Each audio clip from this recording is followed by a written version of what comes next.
Living alone but not lonely. Hey, let's go for a little walk. Let's talk a little bit about this whole living alone deal. A lot of people think it's sad, and they say, "Oh, you poor thing." No. But if you're not careful and you're not intentional, living alone can become bad. You can get kind of squirrely and weird.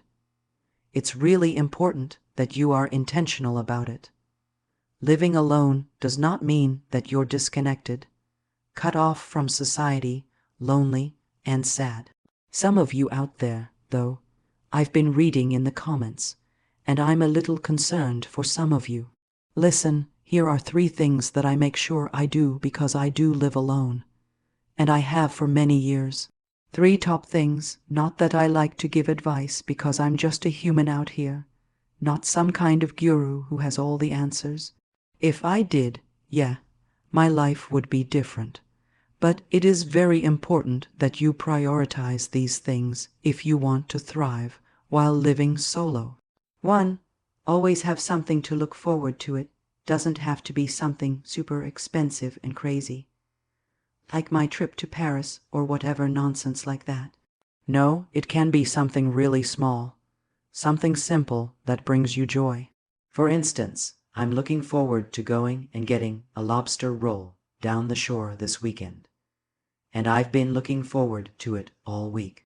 It's really important to have these little moments. Whatever it is, buying some new yarn, going to visit Michael's craft store, whatever you're into, whatever you like. When there's bird migration going on, I can't wait to get outside and go find me some warblers. You have to have your passions and hobbies, of course, but here's the key. Go put some things on the calendar.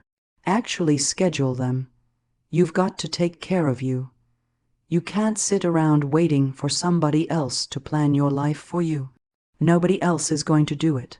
So, have something to look forward to always. Even if it's just a small thing next week, it gives you purpose and excitement. 2. Maintain your routines. I find it very important to keep routines. And I'm not always so great at it, to be honest. When you live by yourself, you don't have somebody who you kind of have to be accountable for or to, other than yourself. You don't have that partner, spouse, or roommate who's saying, "What are we having for dinner tonight? Come on, we've got to go out for the walk," who's cleaning the toilet, whatever it might be. You've got to be accountable and have a routine for yourself. I try to do this a little bit with. I'm not always so good at organizing my time and life, so I use an app to help me. Look how beautiful this place is out here in the Pine Barrens. Beautiful pine trees, I love it. I use a 20-minute timer when I come home from work. I set it, get my chores done, and run around and keep my habitat somewhat under control. As far as routine goes, the workday kind of keeps me under control, right? Because I've got to get up and get my butt out the door by 7. When you're retired, you don't necessarily have that structure. It's really important to create that for yourself. Have the times that you get up. Have your morning routine. Have your evening routine. Don't fall into the bad patterns and get real slacker-ish. Because I know I've been there, especially after 2020 and working at home. It starts to mess with your mental health when you have no structure. So, routines are really important. They keep you grounded, they keep you sane, and they give your days meaning and flow. 3. Get the hell out of the house. Honestly, guys, this is crucial. Set up things with other people. And if you don't want to be around other people all the time, that's fine. You set up things for yourself. I don't even care if it's just getting out of the house and having a human interaction at a coffee shop or the grocery store.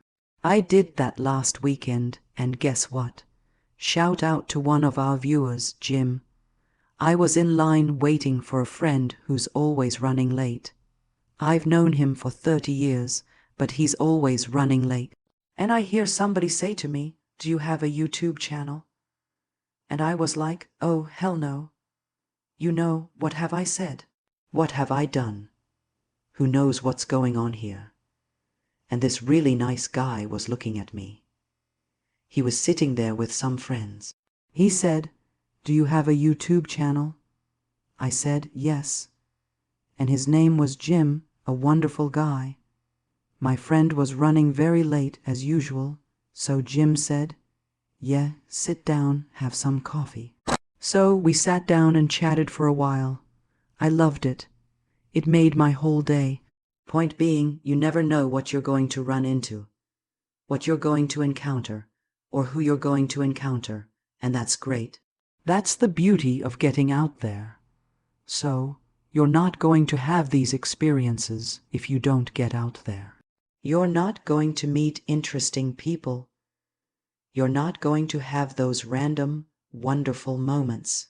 You've got to put yourself in the path of possibility, even if it's a walk in nature, going to a bookstore, sitting at a park. Just get out of your four walls regularly.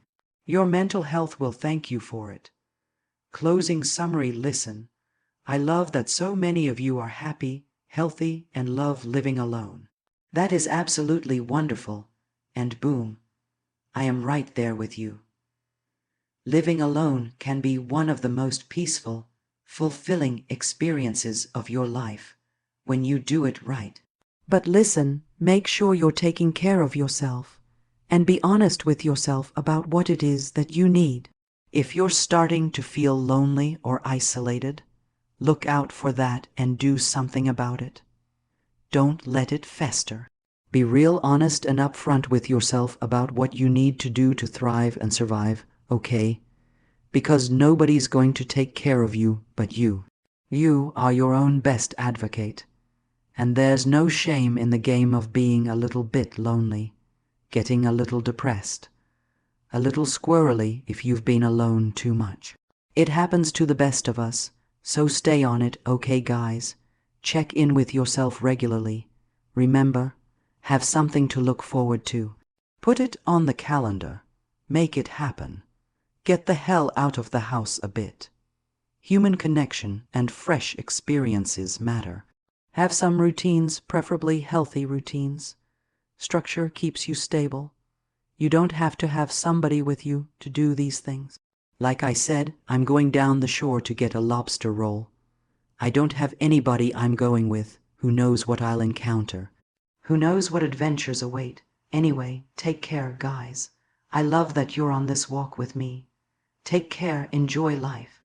Do it right whether you are alone or not. Living alone is not a consolation prize. It's a lifestyle that can be incredibly rich and rewarding when you approach it with intention. Okay, take care. Thank you for being here.